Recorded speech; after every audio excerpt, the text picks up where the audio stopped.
வணக்கத்துடன் இன்பா டாக்ஸ். தினம் ஏதாவது ஒரு செய்தியை சொல்கின்ற பொழுது மனதிலே ஒரு மகிழ்ச்சியோடு தான் உங்கள் முன்னால் அமர்ந்திருப்பேன். ஆனால் இன்று இந்த செய்தியை சொல்கின்ற பொழுது ஒரு வலி இருக்கிறது. உங்களுக்கும் அந்த வலி இருக்கும். ஒட்டுமொத்தமாக உலகத்தையே பயம் கொள்ள செய்திருக்கிறது அமெரிக்காவிற்கும் ஈரானுக்கும் இடையே நடைபெற்று கொண்டிருக்கக்கூடிய போர். அமெரிக்கா நேரடியான தாக்குதலை நடத்தாமல் இஸ்ரேலை வைத்து ஈரான் மீது தாக்குதல் நடத்தியது. இந்த தாக்குதலில் ஈரானின் உயர் தலைவராக இருக்கக்கூடிய அல் கொமேனி அவர்கள், அவரை சார்ந்தவர்களும் மரணத்தை தழுவிவிட்டார்கள் என்பது உறுதிப்படுத்தப்பட்ட செய்தி. ஈரானின் அரசு செய்தி நிறுவனமான IRIB என்கின்ற தொலைக்காட்சி எடுத்து வைத்திருக்கக்கூடிய செய்திகளில் இது உறுதிப்படுத்தப்பட்டிருக்கிறது. அதுபோல அரபு நாடுகளின் தலைமை தொலைக்காட்சியாக விளங்கி கொண்டிருக்கக்கூடிய அல் ஜசீரா தொலைக்காட்சியும் அல் கொமேனி அவர்களுடைய மரணத்தை உறுதிப்படுத்தி இருக்கிறது. சனிக்கிழமை காலை 2:30 மணி அளவில் நடத்தப்பட்ட இந்த தாக்குதலில் அல் கொமேனி அவர்களும் அவருடைய குடும்பத்தை சார்ந்தவர்களும் பாதுகாப்பு அமைச்சரும் மரணத்தை தழுவி இருக்கிறார்கள் என்பதுதான் உறுதிப்படுத்தப்பட்ட செய்தி. தங்களுடைய தலைவரை அமெரிக்கா திட்டமிட்டு சதி செய்து அழித்து விட்டது என்கின்ற கோபம் ஈரானியர்கள் மத்தியிலே இருக்கிறது. அதற்கு காரணம் இருக்கிறது. இந்த மாதம் ரமலான் மாதம். அப்படி என்றால் முஸ்லிம் சகோதரர்கள் நோன்பு இருக்கக்கூடிய காலகட்டம். நோன்பு இருக்கக்கூடியவர்கள் காலை அந்த சூரியன் உதிப்பதற்கு முன்பு அவர்கள் நோன்பை கடைபிடித்தால் சூரியன் மறைகின்ற நேரத்தில் அந்த நோன்பை முடிப்பார்கள். இதற்கு இடைப்பட்ட நேரத்தில் அவர்கள் எச்சிலை கூட உள்ளே, அதாவது உடலுக்குள் செல்லாமல் தடுத்து விட்டுதான் அவர்களுடன் அந்த நோன்பை கடைபிடிப்பார்கள். இப்படிப்பட்ட நோன்பு கடைபிடித்து கொண்டிருக்கக்கூடிய நேரத்தில் யாரையுமே அவர்கள் தாக்குதல் செய்வது என்பது அவர்களுடைய மனநிலைக்கு அது ஒத்ததாக இருக்காது. யாருடைய மனமும் நோகின்ற அளவிற்கு நடக்கக்கூடாது என்பதுதான் அந்த மதம் கற்பித்திருக்கக்கூடிய விடயம். எனவே ஈரானில் இருக்கக்கூடிய பெரும்பாலான மக்கள் முஸ்லிம்களாக இருக்கக்கூடிய காரணத்தினால் அவர்கள் இந்த மாதத்திலே நோன்பை கடைபிடித்து கொண்டு இருந்தார்கள். ஈரானில் இருக்கக்கூடிய உயர் தலைவர்கள் நினைத்திருந்த ஒரு விடயம் என்னவென்றால், கண்டிப்பாக நோன்பு கடைபிடிக்கக்கூடிய இந்த மாதத்தில் அமெரிக்கா தாக்குதலை நடத்தாது என்றுதான் நினைத்திருந்தார்கள். ஆனால் அமெரிக்கா அதை குறித்தெல்லாம் கவலை கொள்ளாமல் தாக்குதலை நடத்திவிட்டது. இந்த தாக்குதல் உலகத்தின் பல பகுதிகளை பிரதிபலித்து விட்டது என்பதைத்தான் தற்பொழுது பாகிஸ்தானில் இருந்து வரக்கூடிய செய்திகள் மூலம் அறிய முடிகின்றது. பாகிஸ்தானில் இயங்கிக் கொண்டிருந்த அமெரிக்க தூதரகத்தை அங்கு இருக்கக்கூடிய மக்கள் திரண்டு போய் அடித்து அதை துவசம் செய்து விடுகிறார்கள். ஒட்டுமொத்தமாக அங்கு இருக்கக்கூடிய அனைத்து பொருள்களும் அடித்து உடைக்கப்படுகிறது. அங்கு காவல்துறை அதிகாரிகளும் அந்த தூதரகத்தின் பாதுகாப்பில் இருக்கக்கூடியவர்களும் பொதுமக்களை நோக்கி துப்பாக்கிச் சூடு நடத்துகிறார்கள்.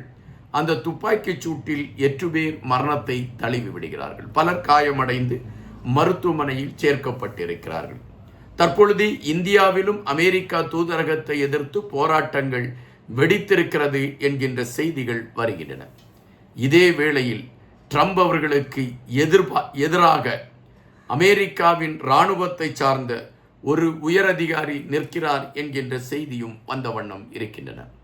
அமெரிக்கா ஈரான் மீது தாக்குதல் நடத்துவது என்பது அமெரிக்காவிற்குத்தான் அது பெரும் சிக்கலாக முடியும்.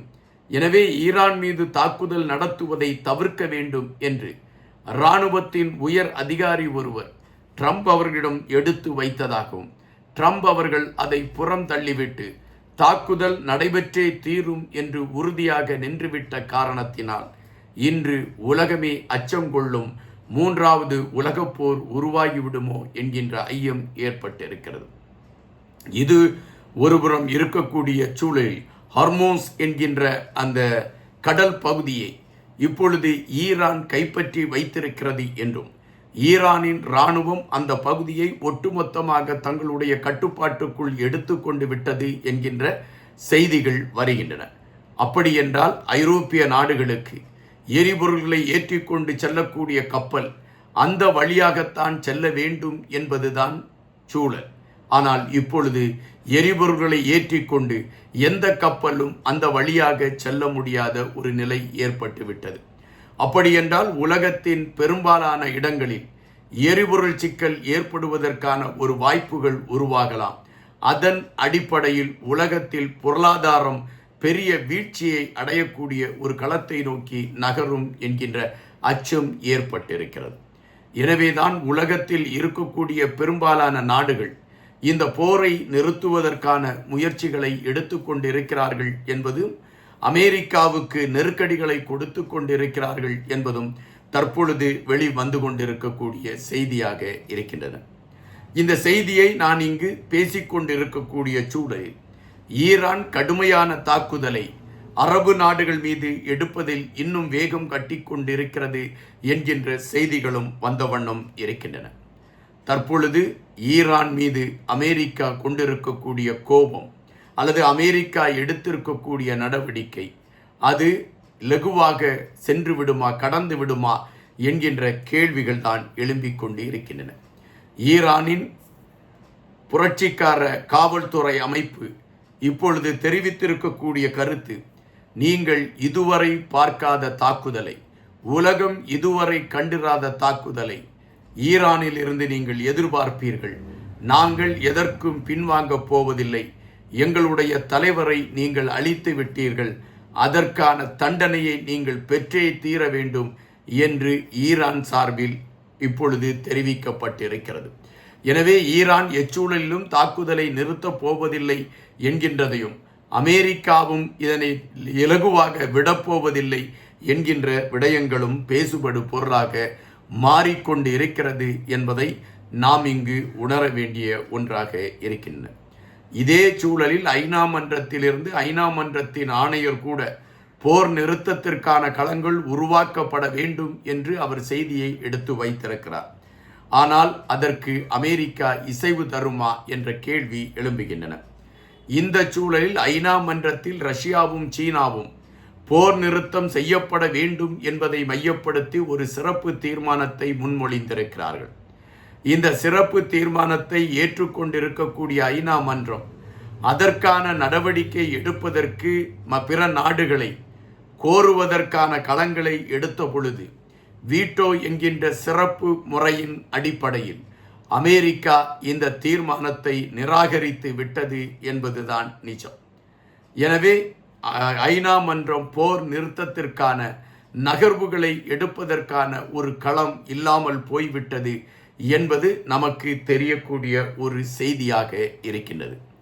அமெரிக்காவை பொறுத்தமட்டில் ஐநா மன்றத்தின் அழுத்தத்திற்கும் கட்டுப்பட போவதில்லை, நட்பு நாடுகளின் அழுத்தத்திற்கும் கட்டுப்பட போவதில்லை. என்னுடைய குறிக்கோள் ஈரானை அழிப்பது என்கின்ற களத்தில் வேகமாக முன்னேறி கொண்டிருக்கின்றார்கள். ஆனால் உலகத்தில் பல பாகங்களில் இப்பொழுது போராட்டங்கள் வெடிக்க தொடங்கிவிட்டது அமெரிக்காவிற்கு எதிராக. இவைகள் எப்படி போய் முடிய இருக்கிறது என்பதை பொறுத்திருந்துதான் பார்க்க வேண்டியதாக இருக்கிறது. நன்றியுடன் என்பார்.